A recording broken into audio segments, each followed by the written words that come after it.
This is the first seminar with scientists at Brockwood Park, 1974. Now, first of all, I'd like to welcome everybody on behalf of the Brockwood Park Educational Center. The purpose of this meeting is primarily to establish an agenda so that everything will go smoothly. But a few other things have to be settled. But perhaps I'll begin by saying a few words about Brockwood Park. There's a brief paper in your folder which explains Brockwood Park. The Brockwood Park was set up by people who were interested in what Krishnamurti is pointing out, and as he talks, perhaps you all know, I'm not sure, that Krishnamurti talks all over the world. He has a circuit. He goes from England to Switzerland in the summer, then he goes to Italy and to India and to America. And he has been doing this for a great many years. Now, a number of people thought that it would be right to establish a school here in England, in which there would be, one would see if one could live according to what Krishnamurti is pointing out, if education should go that way. I think I'll only mention now that the main point is perhaps to see whether children can be educated, young people can be educated, so as to be free of conditioning, so that the intelligence, they can be intelligent and not caught in all the psychological problems and other problems that involve mankind now. And I think you'll find some further information in this paper. And in addition, we hope that you will get in touch with the people at Brockwood Park if you are interested to learn about it. And the staff here will all be very glad to help tell you anything you want to know or show you anything. Several members of the staff are here now, but you might ask them or any other member of the staff. And in addition, I should say that the staff and students here are very interested in this conference, and they have a very vital interest in it. And we have here several people who are representing Brockwood, but we hope that some more general contact can be established between the members of this conference and the people at Brockwood Park, because the whole Brockwood Park is in fact concerned with the question which the conference is discussing. And what is the role of knowledge? What is the place of knowledge in the transformation of man and society? Now, I think we'll leave that question go for a little while and perhaps get down to trying to establish an agenda. Now, the first point is that we had in mind a provisional scheme that we would have everybody, or at least as many as wish to, would give short talks addressed to the question. Now, the purpose of these talks is not primarily to transmit information, because in this short time you can't say a great deal, but to give some feeling for the way you're thinking and the way in which you are interested in this. And also it gives us a chance to know each other. See, even if you don't give a talk, see, in the mutual discussion, everybody will get to know each other. And then having this basis, then perhaps we can go deeper. Well, I'll begin to discuss this question. You see, what place has knowledge in the transformation of man and society? Now, I take it for granted that all those present accept that this question is a very significant and relevant one, or otherwise they probably would not have come here. But now, the notion that man needs to be transformed is really an ancient one. I mean, for a long time, men have thought mankind somehow is inadequate. There's war and there's deception, and enslavement. There's chaos of all kinds. And if you find the ultimate root is felt by many to be in man himself, that he himself was somehow inadequate. Many of the ancient religions call for the transformation of man. most of the religions of India, notably in Buddhism especially, call for a very radical transformation of the entire psyche of man, of his whole being. Christianity calls for such a transformation, and it was said, for example, at that time, that the kingdom of heaven on earth would be established on, here, but later, after a long time, when the kingdom of heaven didn't appear, the idea arose that it was somewhere, would become later somewhere in the sky after death. But Christianity was firmly emphasized the need for the transformation of man. They said he was in a state of original sin and he had to be saved, and so on. Now, in more modern times, this religious impetus died out, but a very similar theme was carried on in a secular way. In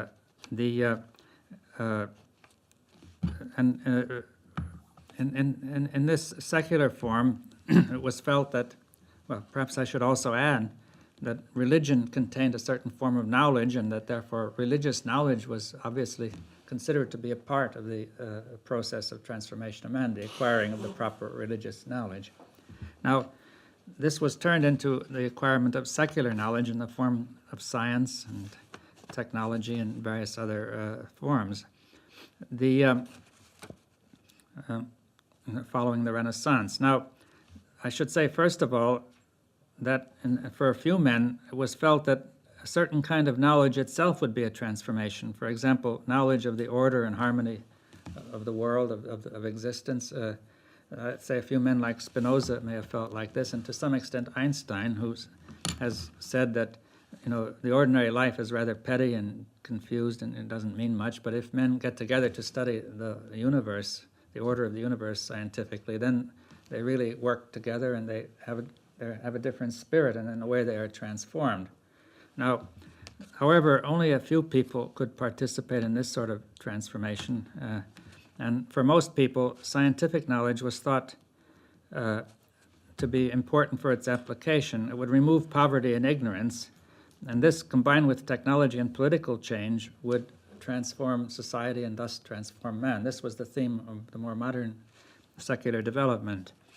At first, it took the form of the age of reason, that through reason man would be transformed, but this collapsed at the end of the French Revolution. And in the 19th century, I think that the idea took the form of steady progress to accumulate knowledge, that we were steadily getting better and better, and gradually poverty and ignorance would go. At least some people felt so. But this began to lose its impetus in the second half of the 20th century. And by now, very few people have much faith that knowledge will produce this transformation. In fact, there's a tremendous number of people who even regard knowledge as dangerous, destructive. They say we are faced with all sorts of problems which are due to knowledge, one of them being overpopulation due to medical knowledge. There's pollution due to the misuse of technical knowledge, a general decrease in quality of life. There's traffic noise and smoke and whatnot. All sorts of things, violence, and in addition to all this, a deeper question has been raised, especially in the USA, when they were raising the question, especially young people, even if the ideal of no poverty could actually be achieved universally, life would perhaps be felt to be empty by many people, that this was not a sufficiently good ideal to really absorb their energies. Now, it's clear that we have tremendous technological problems now. They've come out in shortages, especially shortage of energy, shortages of all other things, and we have the general breakdown of the economy. And many people are predicting a collapse of our civilization. In fact, they have been predicting it for some time. For example, the oil will run out, and unless something else is found, there will be a very serious crisis. Which is almost indescribably serious. And yet people have been blithely using up oil, not even thinking about it until the thing is on the edge. Now, if the Arabs had not somehow been brought to constrict the oil supply, we would have just gone on using oil at a faster and faster rate until suddenly the oil would be found to be inadequate, and then we would really be in a bad way, because the oil would be gone and would be no time to develop another source. And in some sense, the what the Arabs did gives us an opportunity to meet the crisis sooner in an easier way. But anyway, the deeper question is clearly that man cannot cooperate, you see, and yet technology makes the whole world interdependent. And this has always been the question, and it has gotten more and more serious the further knowledge was developed. And this is, therefore, the crisis originates squarely in man himself. Why can't he cooperate? To get men to cooperate, a real change in man is needed. Now, Marx, Engels, and Lenin aimed, in fact, at changing man through social revolution. They felt that a new order of society would create a new man. And in fact, during a certain period in Russia, they were talking about the new Soviet man, which, however, evidently turned out to be mostly talk. Now, in China, we have Mao Zedong and others calling for a similar aim. They want to change man psychologically. They want to get people to cooperate. And in fact, it does appear that they are cooperating quite a bit better than before. But then this raises another question. Say, are they free? Or don't they have to accept Mao's thoughts and opinions rather mechanically?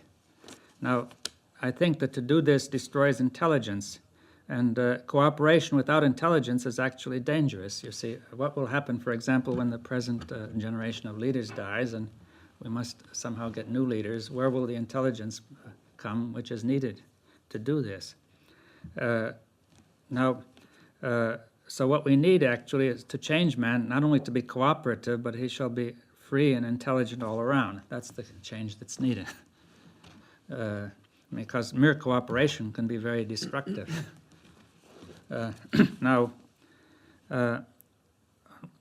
Anyway, it's clear that over the ages, man has somehow had in the back of his mind that we must achieve this. At least many people have had it, the more forward-looking people. And many different approaches have been made over the ages involving the use of knowledge in many ways. Some have used the approach of self-knowledge. Some have thought of religious knowledge which would change human behavior. Some people thought of technological knowledge. And some scientists now are thinking of changing man in other ways. For example, some people think of changing the genetic structure and making a better man. They call it human engineering. And some people think of changing man psychologically. For example, one might say that the behaviorists think of reconditioning him to make him a better man. And still others think of making a better man. Well, for example, there's an advertisement in the New Scientist, for the New Scientist, which states that new devices are being developed to allow people by feedback from their own brainwaves to produce pleasure and gratification at will, so that they will no longer have to bother with all the tedious ways of getting it to nowadays. And this will change man. So this question evidently is an important one. It concerns a tremendous number of people in different ways. Many of these ways have not worked. Some of the ways I've discussed you can see are very dangerous. And see, if an intelligent approach to the transformation of man is not found, it is very likely that somebody is going to attempt an unintelligent approach. So I think that our topic is very relevant, very significant for the situation today. And therefore, I then leave it to each person to give his views on this topic, and we'll bring them out into an open discussion. And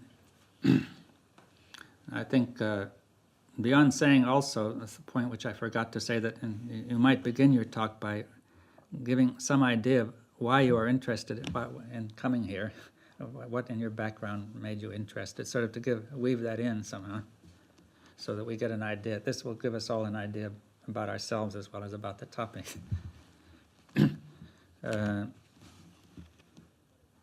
Now, if anybody wants to raise any questions now, which would perhaps not be likely to get into a very general, long discussion, perhaps we should raise them.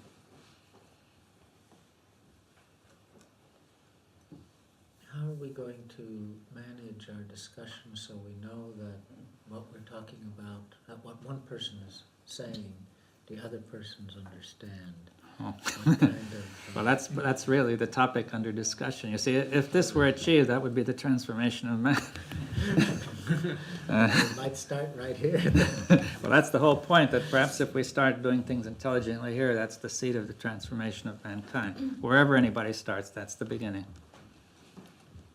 Can we, excuse me 1 second, can we interrupt each other? Oh, yes. Purpose? Now, I propose that during the talks, questions may be raised of information only, and after the talk, general principles. So I will be the chairman. I don't know who will be the chairman for my talk, but if you'll please try to not to raise questions of argumentative or principle, nature of general principle during the discussion, because there's a limited time. We have to get. See, if there were more time, then we could do it differently. All right? Now, did you have a question? I was just wondering about the use of the word intelligent in this context. I wonder if I don't know if everyone else understands that. Well, so what shall I say? Let me just take intelligence to be the opposite of stupid or mechanical. For this context, for what I was just saying, that's enough. You see, in other words, we could say the situation of mankind is really fantastically stupid.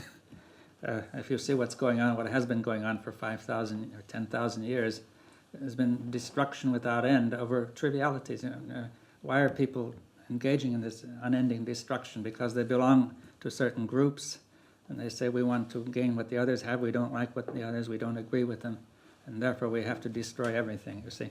Now, this is sort of childish, in my view, rather childish and stupid behavior. Now, I'm not trying to use it in a condemnatory way. The word stupid, unfortunately, cannot be used because of its associations, except to produce condemnation. But if we had a word that meant stupid, in the sense of the original meaning of the word, to stupefy, the brain is stupefied by the whole situation, so it does not make the right action.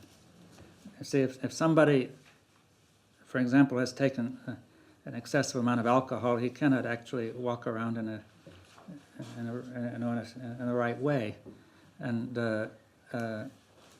that's the sort of thing I have in mind. That we are in a terrible mess because there have been 10,000 years of stupidity now, which has been passed on from one generation to another in the way of education and so on. The Buddhists have quite a clever way of saying this. They don't talk about good means or bad means, but rather they talk about skillful and unskillful means. Oh. It takes the moral sting out. Yeah, I don't want the moral sting. See, another way I could put it is, if you would permit me to use the word art. The word art in the dictionary, its root is a Latin verb meaning to fit. Like the word artifact is to make something to fit. Article fits, you see, artisan. So, and originally art didn't mean only producing aesthetically satisfying objects, but doing anything that fits in a fitting way, you see, which harmonizing, fitting way. Now, so if we could say that we have lived in a way which doesn't have the art of living has not been developed properly, you see. And in this sense, the word inert has the root in art, you see. Inert means not fitting. Its basic meaning. I'm still not too happy or clear, I suppose, about the way you answered Liz's question. I mean, juxtaposing intelligent with stupid. I mean, the end result of man's progression in time may be, I mean, we all may want to deem what the result is at this time stupid. But the way man has reached that speck in the timeline may have been via ways that have been very intelligent. I mean, Well, do you want me to go into that? if you could, yes. Well, there are two kinds of intelligence. You see, there's really general all-round intelligence, and there's intelligence which is at the service of stupid aims, you see. Now, there are people who are very, very intelligent about technological devices, but who serve very destructive aims, who just simply say, whatever anybody tells me to do, I'll do. He doesn't think of the aim or the general way it all fits together. And such people have been around ever since recorded history, you see. So now I say that sort of intelligence is not intelligent, basically. You see, it's like somebody being extremely clever about something that builds a trap for himself. In other words, he's intelligent in some narrow field, but what I have in mind is an overall intelligence that avoids these traps. Is it more so, I mean, avoid an end product that in some way is inconsistent or incompatible with living generally? That's right, or with incompatible with right living, is there living that's worth living.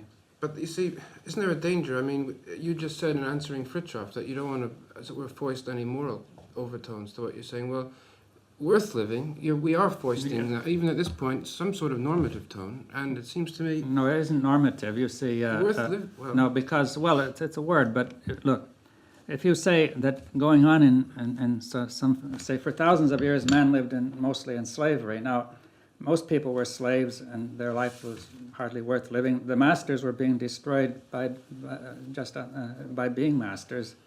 Their minds were largely destroyed. They had to distort everything to justify it, and so on. Now, if you don't want to use the word worth living, I don't know what word we should use for a life in which people's main occupation has been to destruction and killing and enslavement. More has gone into that, more energy has gone into that than to almost anything else. Now, at some stage you could say this whole thing doesn't make any sense, or it's not something that any reasonable person would want to go on with. I also, I think, am agreeing.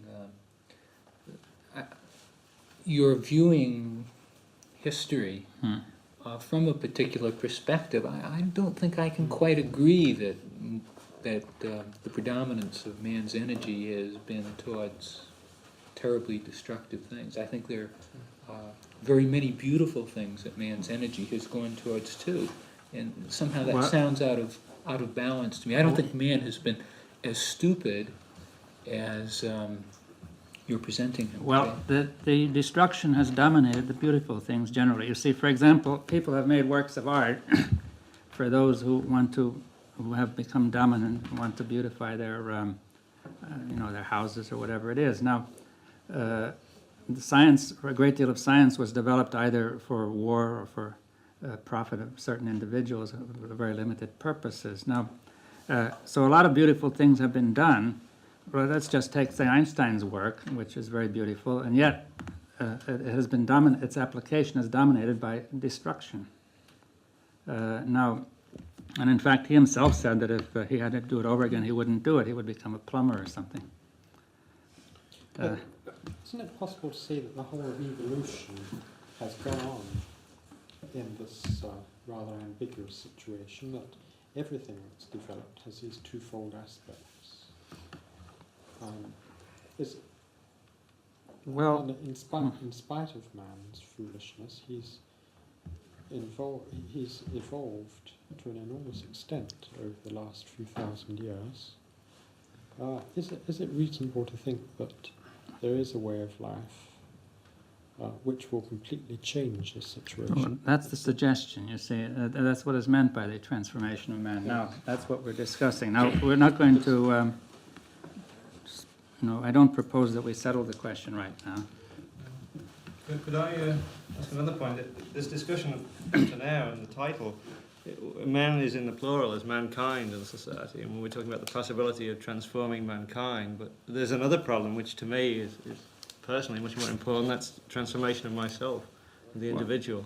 And these two things can't really be separated. Well, they're both one and the same question ultimately, you see, because the transformation of mankind will depend on the transformation of people. But is there a confusion here to start talking about mankind being stupid without really realizing that we're talking about oneself? Well, if you go into the history, see, many people have thought of transforming mankind in different ways, for example, politically, and therefore there have been some groups who said each individual had to transform, and others have thought of political solutions in which the society would change and this would transform the people. Now, I wanted to consider all of these together, just to keep them in mind together, as the sort of approach that people have tried. I still think that there's something niggling here. I mean, there's a point that is prior to the point of, as it were, sitting and interpreting history in a way that you suggest and you suggest. And that, I mean, let me give you an example. It's back to the way you've articulated it, the word, what you mean by stupid. I mean, say we're not in this building, but in a building, say in New York, one of those very high-rise buildings that don't have, the windows can't open. They're all sealed off and the air comes in, it's all purified and air-conditioned. And someone not familiar with that sort of way of living in that would come and say, geez, what kind of a building is this? I can't open it. And it's terrible not to be able to breathe in fresh air. And then someone who's a native New Yorker... Well, yes, but then someone might say, but... he might say, well, he'll say two things. He say, A, you're living in Manhattan, and therefore it's not so terrible not to breathe in fresh air. But also, the air here, the air in this room, because of all the filters and machinery that this building has, is actually purer than, and then he'll give, purer than upstate New York. And therefore, what's so stupid? Now, I don't know whether that's what you're meaning, but in other words, just because a situation evolves so that it becomes very unnatural, it doesn't follow that it's therefore opposite to intelligent. I mean, nothing really hinges on the word stupid, but well, yeah. Well, you want to say something?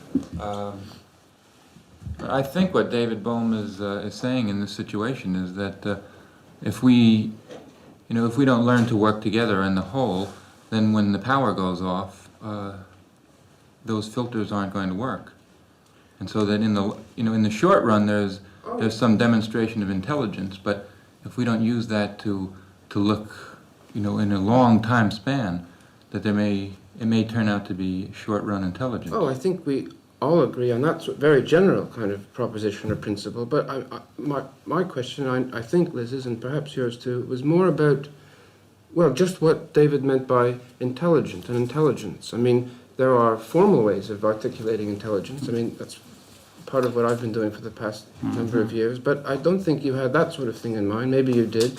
It seemed that it was normative, and if it is normative, then before we start agreeing or spinning out the sorts of principles that we might want to, that we all might agree that man ought to live by, and also before we start interpreting history in a way that would show that this happened here and that happened there, we have to really, if not denude intelligence of your normative overtones, then make it clear how we're going to explain those normative overtones. You want to say something? The feeling, we're all going to interpret you. Explain those normative overtones. You want to say something? The feeling, we're all going to interpret you now for a moment, if we may, as we saw it. But I didn't get the feeling of normativeness out of what David said, but rather that what you were asking for some kind of flexibility. That wasn't the only criterion, but at least some flexibility that whenever something becomes stupefied, that is, some kind of solidity takes place, that in and of itself would produce some rigidities that would then lead to stupid behavior. And so what I got out of it was and David was saying that before, supper, same thing, that as long as we can remain flexible in our intelligence, then we're all right. So it wasn't just a normative statement, but almost a biological statement, a plea for flexibility. So, and you're saying that, I mean, your interpretation is... Yeah, that's my interpretation. Flexibility was what, a necessary but not a sufficient condition of what David meant by... That's what I got out of what he said. I'm not sure that Could I said. just Yes. I think my own feeling is that it's a mistake to try to define what we mean by intelligence at this stage. That we can see that the way thought has gone until, well, largely until now, and still now, has a lot of faults in it, which are leading us into great difficulties. And so we see that something else is needed, and it's a matter of experiment and inquiry to see what sort of intelligence there might be, which would give an alternative way of doing things, without defining at this stage what is meant by that. Well, I don't think I was, or Liz or I was asking about what intelligence is, because that would be a terribly unfair question to ask Professor Bohm. Really what he meant in a very general way, not what it is, but what he means by the concept intelligence. Well, look, if somebody takes it as his objective, let's say to, I don't know, to get to London, and he sort of goes all sorts of directions and bangs his head on the wall 4 or 5 times, and on trips, and he generally staggers around and so on. We would say, I would call that unintelligent behavior. You see, that he is not adopting the right approach, the fitting approach to attain the objectives which he has. Now, I think that generally speaking, the overall behavior of mankind has this staggering sort of quality. There are long stretches of intelligent behavior and beautiful things done, but generally they are dominated by and at the service of other unintelligent things such as nationalism, religious conflict, all sorts of violence and hatred and general factors which prevent clear thinking. And also people do things day by day without thinking of where they're leading, and finally it leads gradually to catastrophe. That's the sort of thing that's happened with our technology. Everybody doing his little bit to increase production. It has brought about a situation where we're faced with all sorts of problems that are getting more and more difficult. See, people said we must have growth, so they've just let things grow. You see, now that I would call an intelligent behavior. Unintelligent. Yes. I'm trying to give by example an indication of what I mean by unintelligent. I don't want to define intelligent now, but I think that, for example, if you have people, as in China, who are made to repeat Mao's thoughts and to become skillful at applying Mao's thoughts to various situations, that although that may have a short-run intelligence, in the long run it's not intelligent. I tried to give a few other examples. Similar things were done, say, by the Catholic Church in the Middle Ages, and similar things are being done now in many countries. They're not actually developing an intelligent solution to the world's problems. You see, we find that we have inflation all over the world, and yet not only countries can't get together, the problem is international. It's very unintelligent to try to solve it nationally, yet in every country we see politicians trying to solve it nationally. Not only that, they can't even get together within their own country. For example, the Republicans and the Democrats say we won't deal with inflation until the next election because for the various reasons. Now, you can go through the situation point by point, analyzing it finer and finer, and you find that there's very little intelligence in what is being done.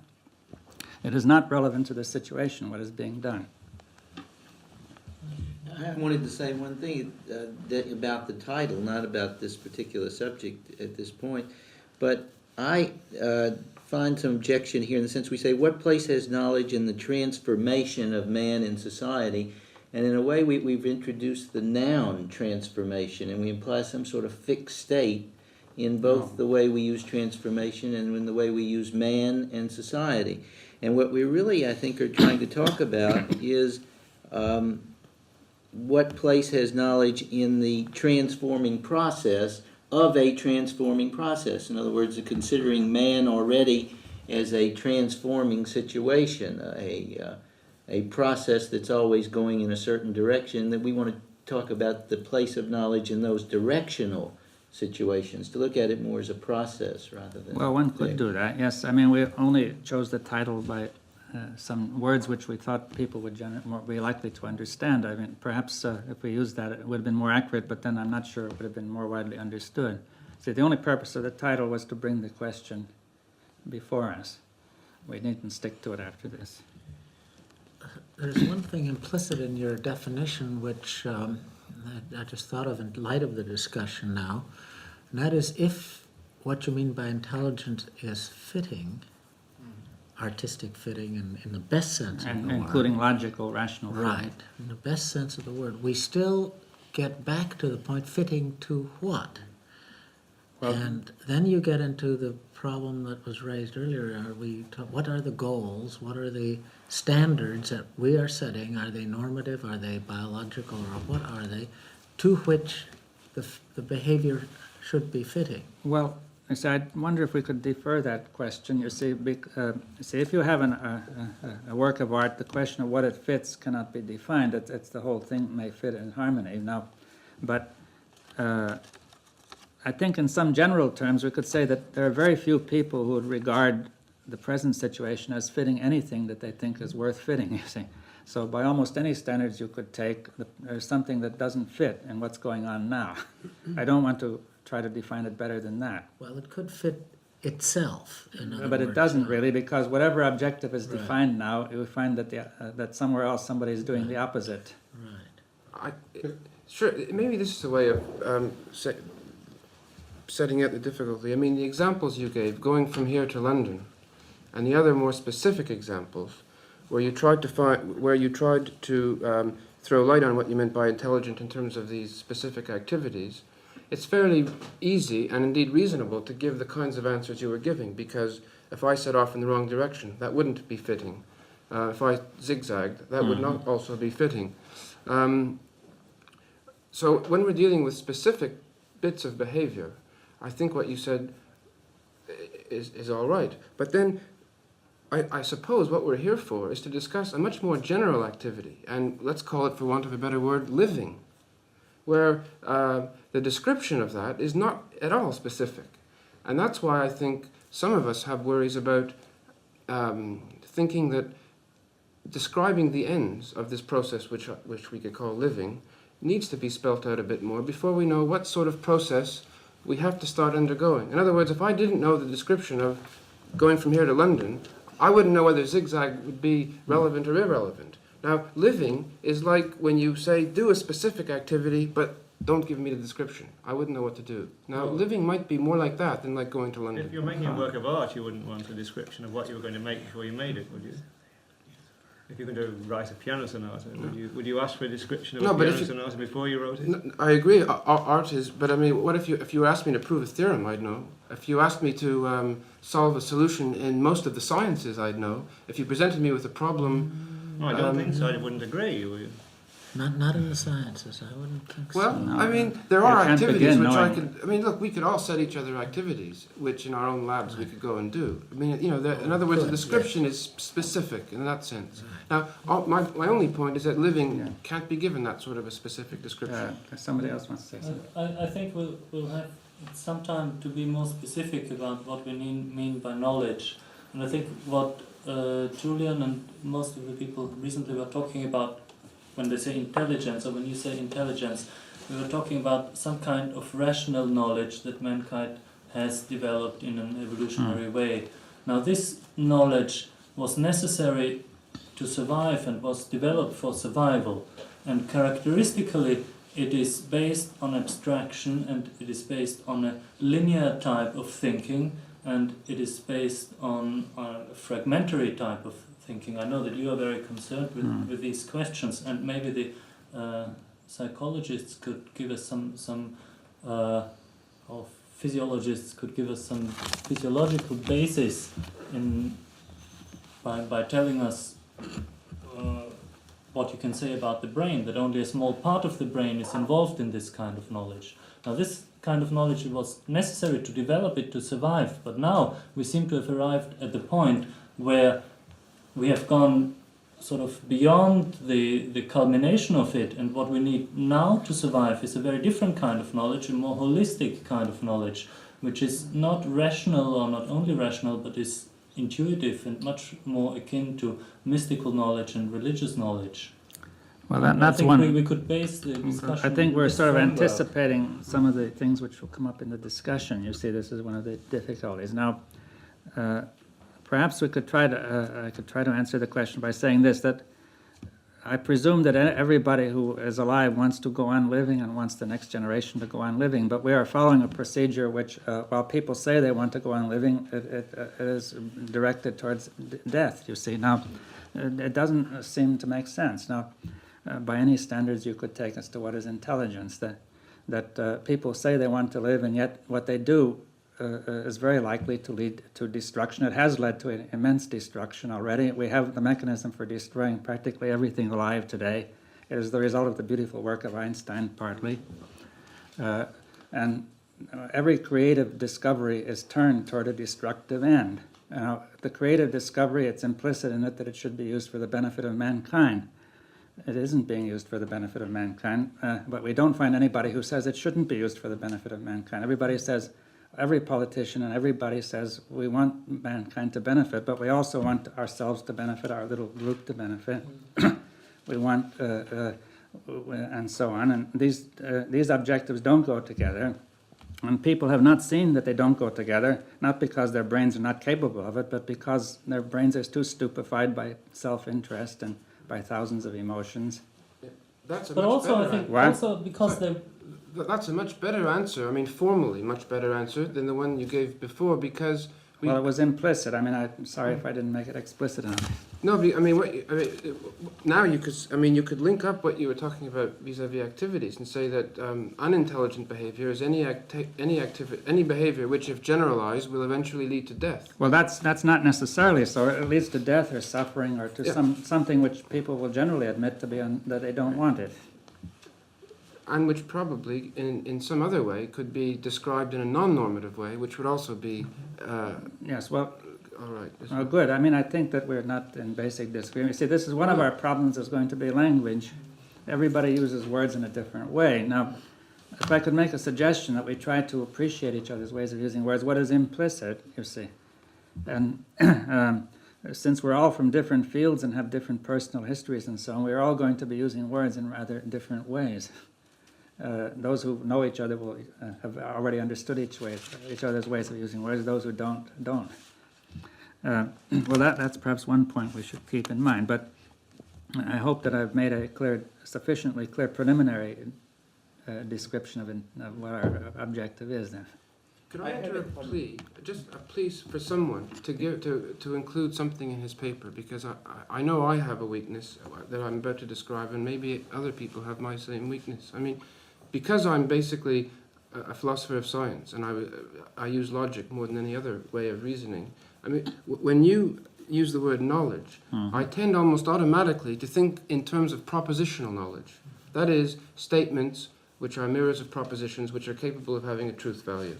Now, it seems that, well, Fritjof just implied that there's another type of knowledge, non-propositional knowledge. And I'd love if someone in his paper included a discussion of just what this non-propositional knowledge is. Fritjof be the Is that what you're going to... Yeah, I won't talk about it in those terms, but it'll be related to it. I think what you said just before, that people act out of greed or personal motives to get some profit for the little group. This is true, but also they do things like building concords because they can't think of everything at the same time. It's not only moral motives or sort of bad motives, well, but it's also because their thinking is structured in such a way. You're quite right. The rational thinking is such that they think only how to get from London to New York in the shortest time. You're quite right. And they don't think about all the other ramifications. There are many reasons for all this. You see, I was only trying to give a sufficient reason to answer the particular point. You see, now,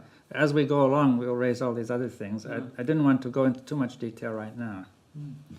I wonder if this is one of these other things which we're going to raise going along, but it seemed to me that some of the processes which it's easy for us to look back on now and say are unintelligent in the way that you've described it, may not have been unintelligent at that time, because given all the options, that particular process may have been the best option for the least suffering at that time. Well, for instance, Mao and China, that may still be the best option for the number of people in China to have the least suffering.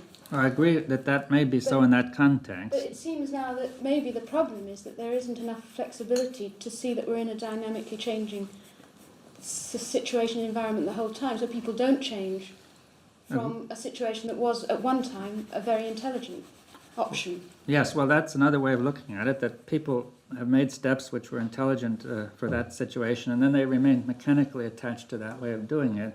And that means that it was no longer appropriate and it was no longer intelligent. Now, it began to lead to death and suffering and so on. Now, and that's one of the questions that comes up, that that we need, man has to...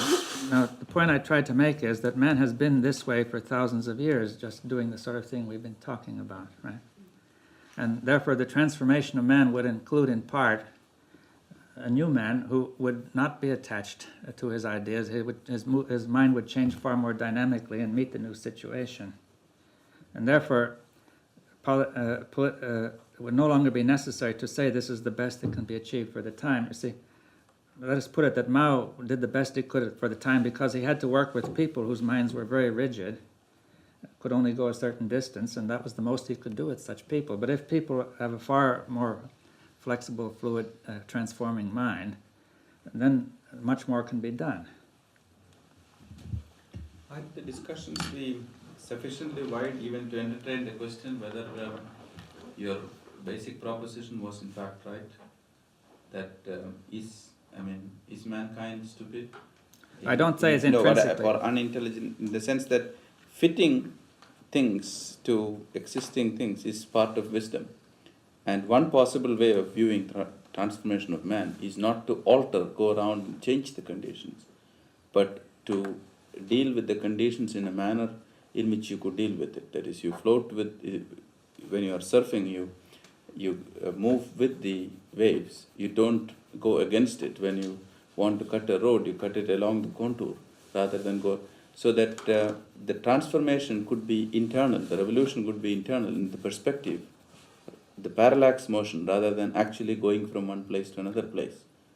Now, is this a possible view that we, or would this take us too far away from the main center of the discussion? No, it's certainly part of a possible view. You see, that a man has to fit himself to the real situation. But the problem is, what is the real situation? Is man intelligent enough to see what the real situation is to which he must fit?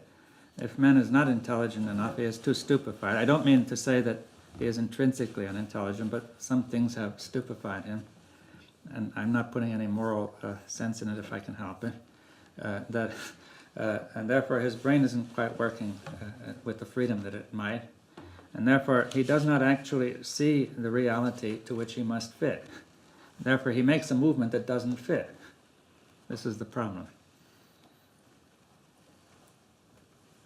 I don't want to anticipate what you might say in your specific talk, but what keeps coming up here is this problem of goals and objectives and meaning. And you have put forward what seems to be a very limited context for understanding this, and that is the context of living or survival. Oh, I didn't mean to limit it to that. It was merely for the sake of answering this particular point. I just as a rather general question,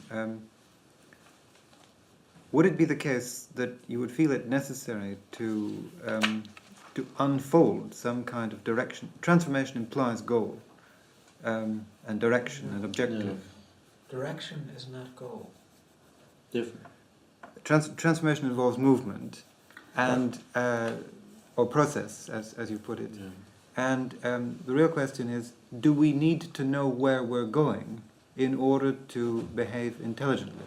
And this is perhaps... Well, that's a question that we might leave for the discussion. You see, you could take several views on that, which I don't know that we could, it would be worth going into tonight, because it would get us, we'd have to spend That the was whole sort of night. what I meant by fittingness, Yes. is not to something external maybe, but the fittingness has to deal with the fittingness to itself. That may be what you meant by transforming the inside of the person, rather than some external constraint being changed or a goal being set up or anything of this kind, but simply that whatever is done gracefully. But I think grace. you mean something else, and I think I may agree. I mean, say we come in a room, a strange room, we've never been there before, and we see somebody doing something. That's all we could say at the moment, as the moment we walk in. He's doing something. And we're puzzled, we don't know what he's doing. We could watch him for a long time, and the pattern, using your words, begins to, quote, fit, quote. In other words, we see some recurring patterns. We could, using your kind of criteria, we could perhaps begin to describe what he's doing. But surely, if we want a full description of what he's doing, we have to know, as it were, what the end state is. Now, is that what you had in mind? In other words, if we knew what he was trying to achieve, we would then be able to order, make intelligible, explain his behavior that much better. And sometimes he might not try anything to achieve. A plant, for instance, doesn't try anything to achieve anything. A plant? A plant. Could I give you an example of the action you're talking about? If you were to train to be an actor in, for example, a method, you may be asked to go and open a door or to write a letter. and everybody would watch you. There would not necessarily be any goal in what you were doing, but I think it would be pretty easy to say that what you were doing was fitting or it wasn't fitting. That you weren't really opening a door, or you were opening a door. I'm not saying it's sufficient, but I mean, the fact that the action within itself it doesn't need a goal or a justification. No, but the action was opening the door, or opening the letter. In other words, there may be a bizarre way which, given a certain context, one would do or not do but at least the description of your activity would include, in some way or other, a description of the end product, i.e., opening the door. What is the end product, and what the beautiful music we heard this afternoon? Well, I wasn't here. Oh.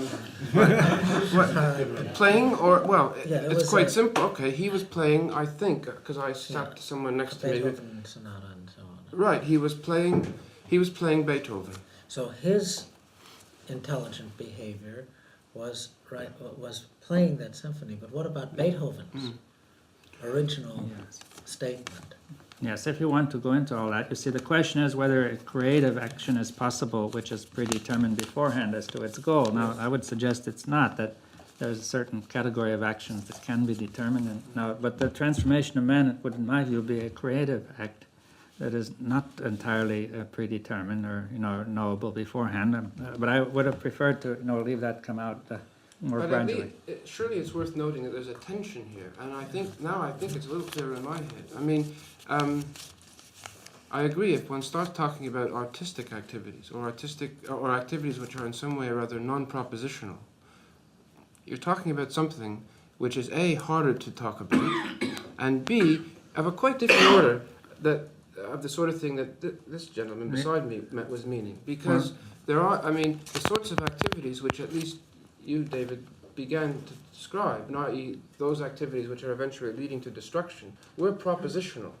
They weren't akin to composing a No, I think sonata. that it's not that clear and cut. You see that that life itself, people have aims which are ultimately not expressible, and they are carrying out these activities for the ultimate aim which can't be expressed. You see, now you can't get a clear and sharp division of that kind, but what I wanted to say was, see, at least if I give my view, that the creative activity, the creative action is, in my view, more fundamental than these other propositional activities, that the propositional activities serve the creative action and not the other way around. Now, and if they don't serve the creative action, then they have no meaning, and eventually they'll fall to pieces. But look, how could one look here now? This is your words: aims which are not expressible, and you said these are some way more fundamental. Well, they're not really aims, even. You see, I think that but if we're they're going. Not, sorry, let me just finish the point. Yeah. If they're not expressible, how can we even apply the criterion of intelligence? Well, I think it's possible. You see, we're not actually in communication. You see, because if I could put it that I think that we're anticipating things that should come up later. I think the attempt to define these things so too quickly is going to mostly produce a clash. You see, because each of us is using words differently. Now, some of us want to use words not precisely defined and let them get defined gradually. You want to begin with the precise definition, as far as I can tell. No, I don't. I just want to get some, as it were, anchor point from which I could start, let go and start swimming. Well, I think it'd be better if you would just let go, you see, because... no, you won't drown, you see. The point is... since anyway you're going to let go, it won't be an anchor point. You see, or a reference point, if you want. Well, you might let go of propositional calculus as the criterion of intelligibility, for example. Oh, I'm willing. Yes. Oh, yes. Sorry. I've been away from academia for 9 months, being on sabbatical, and I'm beginning to remember what it's like. and I'm beginning to feel distressed because somehow what's really important, and I think what we probably all agree is really important, isn't really being talked about. I don't have any good suggestion as to how we can get to it, but I think a number of us, including myself, kind of jumped on you in the typical academic way and began going after your simple title, you're already in trouble when you gave the title, which is what what often happens. And somehow I think if we could put things in more human terms,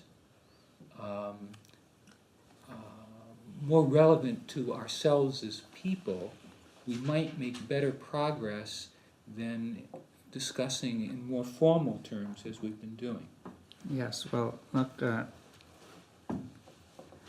could I suggest something like this, that we're all a whole bunch of very different people with different backgrounds. Now, I thought that these talks would enable us all to say something.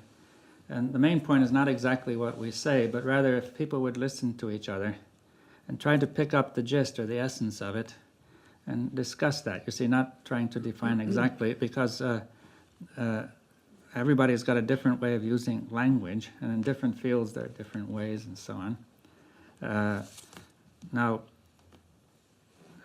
See, I think it would be good to begin by just saying we're listening to the other person. There's a great deal implicit in what he says. He may not say it exactly right, he may not use the language as well as he should, and so on. In fact, a great deal of our language anyway is inadequate.